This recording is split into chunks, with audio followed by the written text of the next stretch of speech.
खासदार भेटले देण्याचं म्हणतात की येणारा काळ आमच्यासाठी फार कठीण आहे, त्याच्यामध्ये तुमच्या भावनाचा रोक टोक सब झूठ आहे.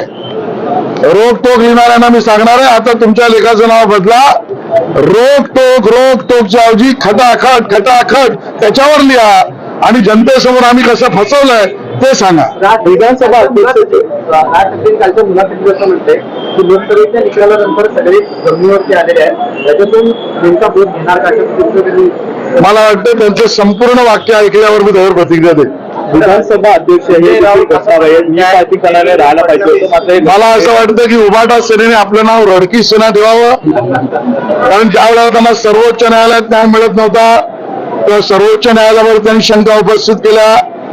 मग उच्च न्यायालयामध्ये न्याय मिळणार नाही असं वाटल्यामुळे उच्च न्यायालयावर शंका उपस्थित केल्या, मग निवडणूक आयोगावर शंका उपस्थित केल्या, मग ईव्हीएम मशीनवर शंका उपस्थित केल्या, आता ते त्या ठिकाणी विधानसभा अध्यक्षांवर शंका उपस्थित करतात.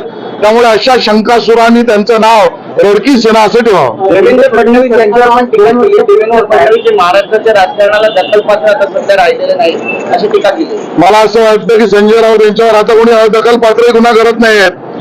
इतके जे महाराष्ट्राच्या राजकारणातले अदखलपात्र विदूषक झालेत त्यांची उंचीच नाही देवेंद्र फडणवीसवर बोलायची.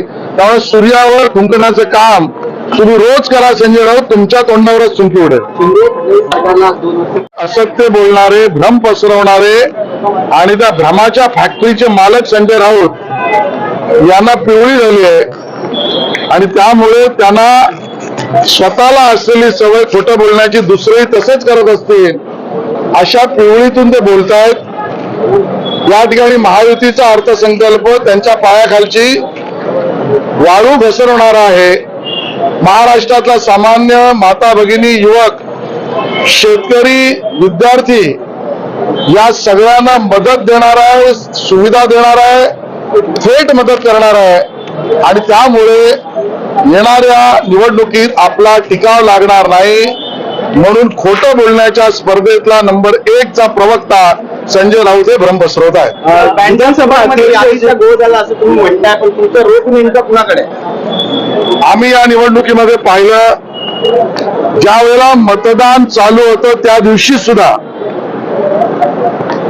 एका पक्षाचे प्रमुख असलेले उद्धवजी ठाकरे यांनी मतदान केंद्रातले अधिकारी आणि मतदान प्रक्रिया ही मतदान चालू असताना सुद्धा त्यावेळेला त्यामध्ये हस्तक्षेप करण्याचा प्रयत्न केला.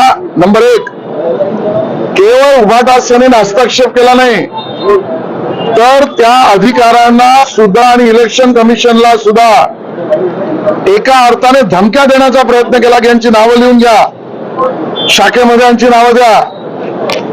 नंबर 3, त्याही दिवशी त्यांनी खोटं पसरवण्याचा प्रयत्न केला.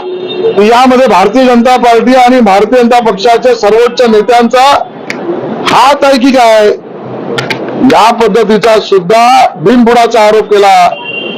त्या उभाटा सेनेच्या या पद्धतीच्या वर्तणुकीचा सखोल अभ्यास केल्यावर निवडणुकीनंतर आम्हाला लक्षात आलंय, विशेषतः मराठी मतदार, विशेषतः हिंदू भागातील मतदार यांच्या मतदार यादीमध्ये खूप गडबड गोंधळ झालाय.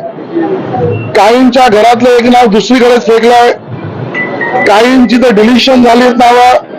एका विधानसभेमध्ये तर 40,000 नावं हिंदूंची डिलीट झालेली आहेत. काही ठिकाणी बूथ सरकवले दुसरीकडे आणि मग मतदान केंद्र, मतदार अधिकारी याच्यावर जो दादागिरी करतो त्याच पक्षाने आमच्या मनात शंका आहे, मतदार यादीतला गोंधळ केलाय आणि त्या आमच्या संशयाची सुई ही उभाटा सेनेकडेच जाते.